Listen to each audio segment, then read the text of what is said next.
When a 72-year-old grandma opened her door during a deadly snowstorm, she never expected to find 15 leather-clad bikers standing in the cold. Everyone else in town would have slammed the door in their faces, but what she did next shocked not only the bikers, but the entire town. The wind howled through the quiet countryside, rattling windows and bending the old oak trees until their branches nearly scraped the ground. Snowflakes swirled in the air like tiny shards of glass, carried by the biting cold. Inside a small, weathered cottage at the edge of town, warmth spilled out in golden hues. The fireplace crackled gently, and the scent of simmering vegetable soup filled the room. Grandma Louise, a 72-year-old widow, moved slowly but with practiced grace, stirring the pot with her worn wooden spoon. Her silver hair was tied neatly in a bun, and her glasses slid down the bridge of her nose as she leaned closer to taste the broth. Humming an old hymn, she found comfort in the simple ritual of cooking, a reminder of family dinners long past, when her house had been filled with laughter and children's footsteps. Suddenly, knock, knock, knock. The sound was sharp, urgent, and unexpected. Louise froze for a moment, her spoon hovering above the pot. No one came to visit her during storms, let alone at this hour. With a quiet breath, she wiped her hands on her apron and shuffled toward the door. When she opened it, her heart skipped. There, filling her small porch, stood 15 bikers. They were a sight that would have made most people slam the door shut. Tall, broad-shouldered men wrapped in leather jackets, their faces shadowed by thick beards, tattoos peeking from beneath their sleeves. Snow clung to their hair and beards, and their boots dripped onto the wooden planks. Behind them, half buried in snowdrifts, their motorcycles sat like silent beasts, lined up in the storm's fury. For a brief second, Louise's mind flickered with the images most townsfolk whispered about: rough men, troublemakers, gang members. But when she looked closer, she didn't see danger. She saw shivering bodies and weary eyes. Their cheeks were red from the cold, their lips trembling, and in the silence of the storm, they looked more vulnerable than fearsome. One of the men, taller than the rest, stepped forward. His voice was rough, gravelly, yet hesitant. "Ma'am, we're sorry to bother you.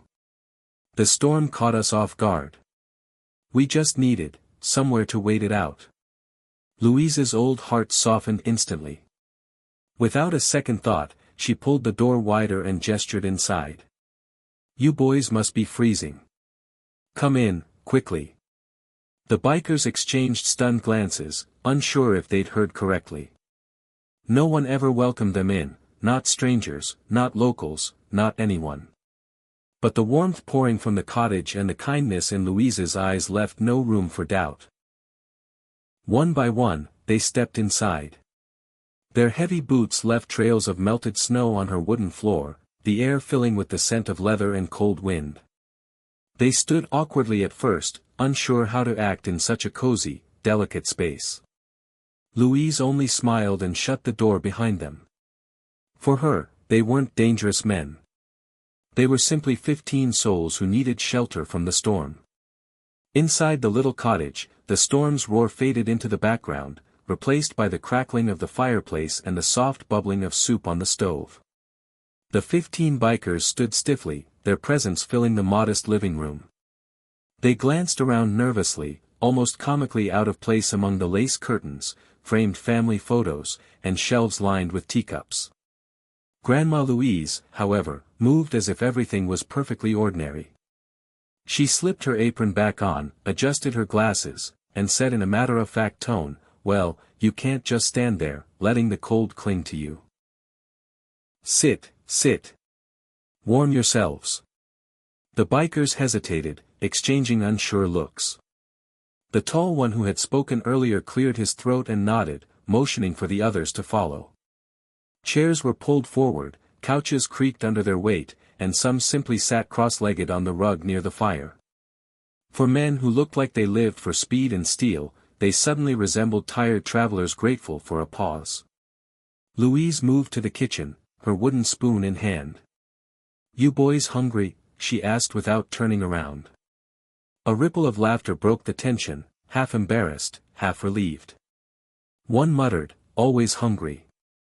Another admitted, "We haven't eaten since morning." Louise chuckled softly. "Well then, it's a good thing I made a big pot of soup." Within minutes, she was ladling steaming bowls of vegetable soup, her thin arms surprisingly steady as she carried them out. She handed each man a bowl as if he were her grandson returning from a long day. The bikers accepted the food carefully, murmuring thanks, their tough exteriors cracking just a little. At first, they ate in silence. The only sounds were the clinking of spoons and the fire's gentle pop. But gradually, the warmth seeped deeper, not just into their bodies but into the room itself. One of the younger bikers looked at the framed photos on the mantel and asked, "That your family, ma'am?" Louise paused, her smile tinged with nostalgia. "Yes. My husband passed some years ago. My children, they're all grown, living far away now. It's just me these days." The room quieted again, but this time not from discomfort. There was respect in the way they looked at her, as though her simple honesty carried more weight than their leather jackets ever could. Then the leader, the tall man with the gravelly voice, set down his bowl. "Ma'am, I've got to ask, why'd you let us in? Most folks slam their doors when they see us coming." Louise met his gaze without flinching. Her voice was calm, steady. "Because kindness doesn't ask what someone looks like. It only asks what someone needs. And right now, you needed warmth, food, and a place to rest." For a moment, none of the bikers spoke. They just sat there, bowls in hand, realizing they'd never been welcomed like this before, not as men, not as guests, not as human beings. The storm raged on outside, but inside Grandma Louise's cottage, something much stronger was stirring: trust. The firelight danced across the bikers' leather jackets, softening the harshness of their appearance. The bowls of soup were long emptied, and now mugs of hot cocoa, yes, cocoa, which Louise insisted on making, sat in their big, calloused hands. The cottage, though small, seemed to stretch wide enough to hold not just bodies, but stories waiting to be told. At first, the men sat quietly, exchanging low remarks only among themselves. They weren't used to talking openly with strangers. Especially not a frail, gray-haired widow who treated them like family. But Louise's gentle presence worked on them like the fire, slowly, steadily melting away the coldness they carried. One of the bikers, a burly man with tattoos up his arms, broke the silence. He stared into his mug and said, almost to himself, "Reminds me of my grandma's kitchen. She used to make cocoa just like this."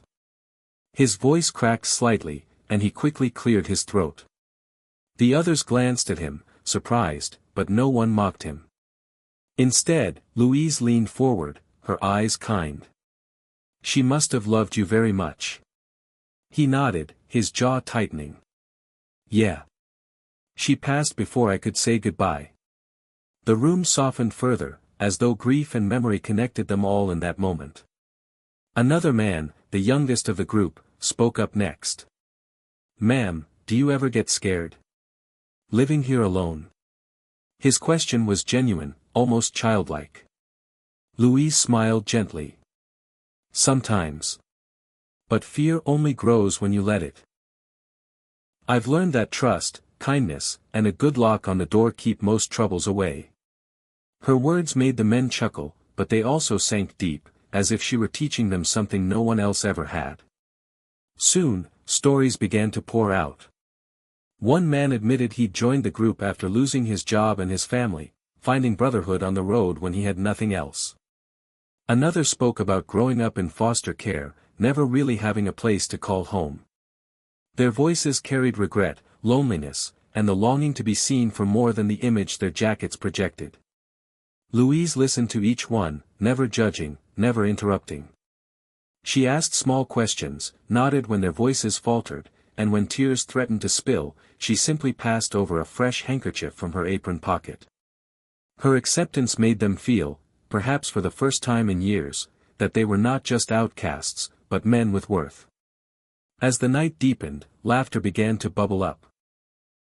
One of the bikers tried to balance his mug on his knee and nearly spilled it, sending the group into fits of chuckles. Louise shook her head, smiling like a grandmother watching mischievous grandsons. By the time the storm showed signs of calming, the atmosphere inside the cottage had shifted entirely. These hardened men, who had entered as strangers cloaked in suspicion and frost, now sat like family gathered around the hearth. For the first time in a long time, the bikers didn't feel judged. They felt home. The storm had loosened its grip by morning. Rays of pale sunlight peeked through frosted windows, casting golden streaks across the cozy little cottage. Louise stirred awake in her armchair by the fire, a blanket draped over her lap. She smiled when she noticed the bikers, 15 men sprawled across the floor, the couch, even propped up against the wall, snoring softly like oversized children. For a moment, she simply watched them. These men who had knocked on her door as intimidating strangers now looked vulnerable, almost innocent. Their leather jackets were tossed over chairs, boots lined up by the door, helmets stacked like toys in a corner. She chuckled softly to herself. Like little boys after a sleepover, she thought. Wanting to send them off with something warm in their bellies, Louise shuffled into the kitchen. The smell of sizzling bacon and fresh biscuits soon filled the air. One by one, the men stirred awake, rubbing their eyes, stretching their broad shoulders, and sniffing at the heavenly aroma. "Is that biscuits?" one mumbled groggily. "And bacon," another added, his voice lighting with childlike joy. Louise grinned, flipping the bacon with ease. "Eat up, boys. You've got a long ride ahead." They gathered around a small wooden table, trying their best to squeeze into the limited space. Some had to eat standing, balancing plates on their palms, but none complained. Instead, there was laughter, teasing, and an unspoken gratitude hanging in the air. As they finished, the men grew quieter. Their leader, a tall man with a graying beard and sharp blue eyes, cleared his throat. He looked at Louise with a seriousness that silenced the room. "Ma'am," he began, his voice rough but steady, "I don't think you realize what you did for us last night. People usually slam doors in our faces. To most, we're nothing but trouble. But you opened your home. You fed us. You treated us like men, not monsters." Louise, moved, simply reached over and patted his hand. "Well, everyone deserves kindness. Sometimes that's all a person really needs." The men shifted uncomfortably, unused to such open-hearted words. Then, almost in unison, they stood. Each one walked up to her, shaking her hand, some even hugging her gently, promising to repay her someday. When the engines of their motorcycles finally roared to life outside, Louise stood on her porch, her shawl wrapped tightly around her shoulders, watching them ride away. The sound echoed down the snowy road until it disappeared, leaving only silence and tire tracks in the snow. She sighed, her heart full, though she assumed that was the end of their story together. But what Louise didn't know was that these men had made a decision on that ride out of town. They weren't going to let her kindness be just a memory. They were going to honor it, in a way the entire town would never forget. 2 days passed since the storm. The town returned to its quiet rhythm, plows cleared the roads, children built snowmen in their yards, and neighbors chatted about the rare blizzard that had blanketed everything in silence. Louise went about her daily routine, humming as she tended to her small cottage, still warmed by the memory of the unexpected visitors she had sheltered. She assumed that chapter had closed. But fate had a different plan. On the third morning, just as Louise finished her tea, a distant rumble shook the stillness. At first, she thought it was thunder rolling over the hills. But the sound grew louder, steadier, like a storm of engines. Curious, she wrapped her shawl tightly and stepped onto her porch. Her eyes widened. Coming down the road in perfect formation were motorcycles, dozens of them. Then more. The steady growl of engines filled the air as bikes lined up, one after another, until nearly 100 gleaming machines crowded the little lane that led to her cottage. The townspeople, drawn by the noise, peeked from windows and hurried down the street. Whispers spread like wildfire. What's going on? Who are they here for? And then the answer became clear. At the front of the line, the tall leader Louise remembered so well stepped off his bike. His beard was neatly combed, his leather jacket polished. Behind him, rows of bikers removed their helmets, their breath steaming in the cold morning air. He walked toward Louise with deliberate steps, then knelt slightly to meet her eyes. "Grandma," he said with a grin, "we told you we'd repay your kindness. Well, we're men of our word." With a wave of his hand, the bikers sprang into action. Some carried crates of food, others unloaded supplies, firewood, groceries, even fresh blankets. Another group carried tools, and before Louise could speak, they were mending her fence, patching her roof, and shoveling her walkway clear of ice. Louise stood frozen, tears brimming in her eyes as her quiet yard transformed into a flurry of gratitude. The leader continued, his voice carrying so all could hear, "You opened your door to us when no one else would. You gave us warmth, food, and dignity. That kind of kindness doesn't just fade, it changes people. Today, we want the whole town to know what you did." The townspeople, who once viewed the bikers with suspicion, now watched in awe as these so-called rough men worked with care and respect. Some even bowed their heads, ashamed they hadn't been the ones to step forward first. By the time the sun reached its peak, the little cottage looked refreshed and renewed, standing proudly against the snowy backdrop. The bikers gathered once more, their engines revving like a salute. Louise, overwhelmed, pressed a hand to her chest.